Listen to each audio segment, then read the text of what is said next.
नमस्कार दोस्तों, स्वागत है आप सभी का ऑनलाइन एडा फर्स्ट स्टडी यूट्यूब चैनल पर। इस वीडियो में हम बात कर रहे हैं एक बड़ी और लेटेस्ट अपडेट के बारे में, जो कि संबंधित है 51,000 पदों पर नई शिक्षक भर्ती को लेकर, जो विज्ञापन के संबंध में आदेश जारी कर दिया गया है। साथ ही साथ अगर बात की जाए विज्ञापन को लेकर या हम बात करें इसके आवेदन के बारे में, आवेदन के साथ साथ एग्जाम डेट को लेकर भी डिटेल में बात करेंगे। नई नियमावली से लेकर अगर बात की जाए मेरिट को लेकर बदलाव के बारे में, एक एक करके सारी अपडेट हम कवर करेंगे। चैनल को सब्सक्राइब करके बेल आइकन को दबा लें और वीडियो को लाइक कर दें, जिससे कि आपको रियल ऑथेंटिक जानकारी ऑनलाइन अड्डा फर्स्ट यूट्यूब चैनल के माध्यम से मिलती रहे। सीधे शुरुआत करते हैं मुद्दे की और बड़ी अपडेट के साथ।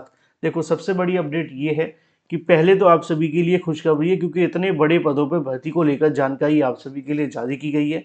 क्योंकि आप जानते हैं कि अगर बात की जाए 50-60 हज़ार पदों पर जब भर्ती आती है ना, तो अभ्यर्थियों को एक अलग से मोटिवेशन मिलता है नौकरी पाने के लिए। अब जब पदों की संख्या 3,000, 2,000, 1,800 निकाली जाती है ना, तो यहाँ से अभ्यर्थी कहीं ना कहीं पहले से डिमोटिवेट हो जाते हैं। क्यों? क्योंकि जब 1,800 1,900 पद आते हैं, आवेदन 6 लाख आ जाते हैं ना, तो हर अभ्यर्थी को लगता है कि यार नहीं, बात नहीं बनेगी, है ना। जब पदों की संख्या 4,000 5,000 हो, तो वहां पे 13 लाख 14 लाख अभ्यर्थी आवेदन कर देते हैं। क्योंकि पदों की संख्या के सापेक्ष अगर देखा जाए, तो आवेदन का कहीं ना कहीं जो डाटा होता है वो 3 गुना या 4 गुना, यानी कि आप सभी के सामने जो कंपटीशन का लेवल है वो 301 सीट पे 300-400 अभ्यर्थी कहीं ना कहीं फाइट कर रहे होते हैं। अब आप अंदाजा लगा करके देखिए, किसी किसी में 3-3 हज़ार भी है ना, लेकिन नौकरी तो लेनी है। मिलेगी कैसे? अपने ऊपर विश्वास करने के साथ आपको प्रिपरेशन भी करनी होगी, किसी भर्ती को लेकर हो, चाहे पदों की संख्या फिर 50,000 हो या 500। प्रिपरेशन करते हैं तो नौकरी मिल भी जाती है। वो बात अलग है कि थोड़े बहुत घोटाले भी हो जाते हैं, है ना। अब इन पे तो आप क्या ही कह सकते हैं, क्योंकि आजकल आप जानते हैं यूट्यूब पे आप ज़्यादा सटाया भी नहीं कर सकते, हम भी नहीं करेंगे। चलिए मुद्दे पे आते हैं। मुद्दा आप सभी के लिए खुशखबरी को लेकर, 7 साल बाद बम्पर शिक्षक भर्ती को लेकर जानकारी निकल कर सामने आ रही है। अगर बात की जाए 51,000 पदों पर नई शिक्षक भर्ती को लेकर जो आदेश है वो जारी किया गया है, जिसमें अगर बात की जाए नई नियमावली से आपकी जो भर्ती है वो देखने के लिए मिलेगी।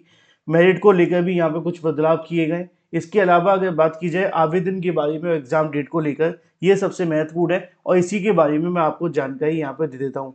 सबसे पहले आपने देखा होगा कि हाल ही में एक नोटिस जारी हुआ था, और ये जो नोटिस आप सभी के लिए जारी किया गया था वो यहाँ पर केवीएस यानी कि केंद्रीय विद्यालय संगठन के माध्यम से जारी हुआ था। केवीएस की तरफ से क्या किया गया था, 20/3/2025 को अपनी भर्तियों को लेकर रिक्रूटमेंट रूल जारी किए गए थे। उसके बाद अभ्यर्थी इंतजार कर रहे थे कि विज्ञापन कब तक आएगा और विज्ञापन के साथ आपकी जो परीक्षा है वो कब तक देखने के लिए मिलेगी। अब इसी के संबंध में यहाँ पे एक नई जानकारी और निकल कर आ गई है। जिन अभ्यर्थियों ने मेरा वो वीडियो नहीं देखा था, मैं उनको बता दूं पदों की संख्या के बारे में। अगर आपके मन में कोई सवाल है तो उसको लेकर भी मैं आपको क्लियर कर देता हूँ। यहाँ पे अगर बात की जाए तो यहाँ जो आपकी वैकेंसी है केवीएस के माध्यम से निकाली जानी है, उसको लेकर लिखा हुआ है, केंद्रीय विद्यालय across the country the revised KVS recruitment rules ensure transparency and efficiency of selection process, making an attractive option of job seeker in the education sector। जहाँ पे टोटल पदों की जो संख्या दी गई है उसके मुताबिक आप सभी चेक कर सकते हैं कि जो टीचिंग की वैकेंसी को लेकर बात की जाए तो 51,295 है। नॉन टीचिंग की वैकेंसी की बात की जाए तो 4,178 के समथिंग है। दोनों को मिलाकर टोटल जो वैकेंसी है 55,473 है, जो समाचार पत्रों के माध्यम से जानकारी दी गई है वो आपके सामने है। केवीएस ने अपने रिक्रूटमेंट रूल्स पहले से ही जारी कर दिए थे, जिससे कि अभ्यर्थियों को पता चल जाए कि क्या वो इस वैकेंसी में आवेदन कर सकते हैं कि नहीं कर सकते हैं। इसमें आपको टीजीटी, पीजीटी और पीआरटी 3 तरह की वैकेंसी देखने के लिए मिलती है। टीजीटी, पीजीटी और पीआरटी,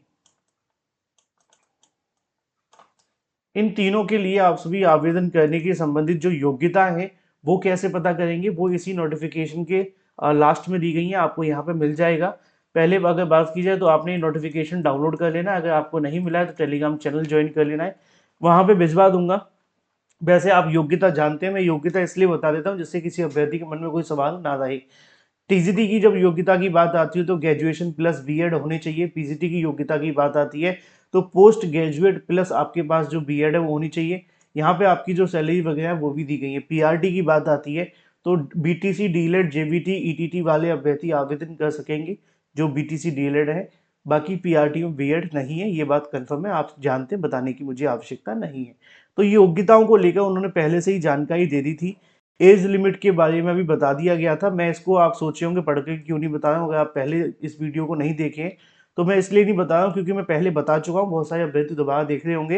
यहाँ पे लिखा हुआ है, लेकिन मैं आपको बताना चाहता हूँ कि आपके एग्जाम और परीक्षा कब तक होगी। पीजीटी अगर बात कीजिए, हिंदी के लिए 1167 पद हैं। इसी तरीके से आप अलग अलग सब्जेक्ट के लिए देखेंगे तो यहाँ पदों की जो संख्या है वो दे दी गई है, आप चाहे तो इसको पढ़ लेना। जैसे कि अगर बात की जाए मैथमेटिक्स में 1323 है, केमिस्ट्री में 1400 पद है, बायोलॉजी के लिए 1100 पद है, हिस्ट्री में 463 पद हैं, जियोग्राफी में 466 है, पीजीटी इकोनॉमिक्स में 873 है, पीजीटी कॉमर्स में 739 है, पीजीटी बायोटेक्नोलॉजी के अंदर 29 पद हैं। तो ये सभी के सभी जो पद हैं वो यहाँ पे बता दिए गए हैं, आप चाहे तो इन पदों को चेक कर लेना। सभी के बारे में जो क्वालिफिकेशंस हैं वो भी यहाँ क्लियर कर दी गई हैं। इसी तरीके से टीजीटी को लेकर भी बताया गया है कि टीजीटी में कौन कौन से पद हैं, क्या क्या योग्यता है। योग्यता मैंने आपको पहले से ही बता रखी है। मिनिमम जो आपको लाने होंगे वो 33% लाना ही होगा, और टीजीटी के अंदर आपको सीटेट पेपर 2 मांगा जाता है, तभी आप इसमें आवेदन कर सकेंगे। एज लिमिट वगैरह के बारे में देख लेना। पदों की संख्या यहाँ लिखी है, टीजीटी के लिए 2795, टीजीटी के लिए 1859, टीजीटी सोशल साइंस के लिए 2367 पद है। तो ये तो बात हो जाती है आपकी पदों की संख्या के बारे में। इसी तरीके से पीआरटी के बारे में बताया गया है। टीजीटी आर्ट की बात की जाए तो 1298 पद हैं, है ना। तो सभी की यहाँ पे जो वैकेंसी बता दी गई थी। अब यहाँ सबसे बड़ा जो इंतजार था वो ये था कि इसका जो विज्ञापन है वो कब तक जारी होगा और परीक्षा कब तक देखने के लिए मिलेगी। इसके बारे में क्या हुआ, एक पत्र जारी किया गया था, ठीक है। यहाँ पे आप सभी देखें, ये लिखा हुआ है, the final notification with detail eligibility criteria, application process and the examination schedule, ये जो लिखा हुआ है ना, will be release in first week of April 2025 on the official website of KBS. अब जब ये नोटिफिकेशन आप सभी के देखने के लिए मिल रहा था, मैं आपको बता देता हूँ असल में हुआ क्या था। केवीएस को यहाँ पे कहीं ना कहीं भेजा गया था डिपार्टमेंट की तरफ से कि जो केवीएस की तरफ से फाइनल नोटिफिकेशन जारी करना है, जिसमें आपकी योग्यता के बारे में जानकारी होगी। एप्लीकेशन का मतलब है कि कब से आपके आवेदन होंगे उसके बारे में जानकारी होगी। एग्ज़ाम का मतलब है कि परीक्षा का जो कार्यक्रम होगा वो भी बता दिया जाएगा। और ये रिलीज़ होना था आपके फर्स्ट वीक ऑफ अप्रैल के अंदर। अब फर्स्ट वीक ऑफ अप्रैल का मैं भी इंतज़ार कर रहा था। आज इसको लेकर एक नई जानकारी सामने निकल के आ रही है कि ये जो आप सभी का आना था फर्स्ट वीक ऑफ अप्रैल के अंदर, इसको बदल करके सेकेंड वीक ऑफ अप्रैल में जारी करने की बात की जा रही है। केवीएस संगठन के माध्यम से जो जानकारी निकल पा रही है। अगर डिले होगा तो मैं आपको जानकारी 10 तारीख के बाद दोबारा बता दूंगा क्या अपडेट है। लेकिन अभी के लिए जो जानकारी निकल कर आ रही है वो ये है, सेकेंड वीक ऑफ अप्रैल या मिडिल वीक ऑफ थर्ड, यानी कि middle third week of April के अंदर कह सकता हूँ मैं आपको कि मोस्ट प्रोबेबली जो उम्मीद निकल करके आ रही है 10 तारीख से लेकर के 20 तारीख के बीच में कभी भी ये नोटिफिकेशन जारी कर दिया जाएगा, जिसमें केवीएस की तरफ से डिटेल योग्यता, आवेदन का प्रोसेस, परीक्षा की तारीख से संबंधित जानकारी दे दी जाएगी। अब ये जो नोटिफिकेशन आप सभी को देखने के लिए मिलेगा वो kvssangathan.nic.in पे देखने के लिए मिल जाएगा। और अगर बात की जाए परीक्षा के बारे में, तो नोटिफिकेशन अप्रैल में जारी होगा तो अगस्त तक इस परीक्षा को कराए जाने पर विचार किया गया है। अब ये सारी की सारी जो चीज़ें आप सभी के सामने निकल कर आ रही हैं वो केवीएस के माध्यम से जो चीज़ें हैं वो आपके सामने बता दी गई हैं। क्योंकि ये नोटिफिकेशन पहले बताया गया था फर्स्ट वीक ऑफ अप्रैल में जारी हो जाएगा, लेकिन कुछ समस्याओं की वजह से डिपार्टमेंट की तरफ से थोड़ा डिले किया गया है 1 सप्ताह के लिए। उम्मीद है कि इससे ज़्यादा डिले नहीं होगा। और सबसे पहले जैसे ही कोई नई अपडेट निकलेगी मैं आपको बता दूंगा। चैनल को सब्सक्राइब करके बेल आइकन को दबा लेना। Thank you for watching this video.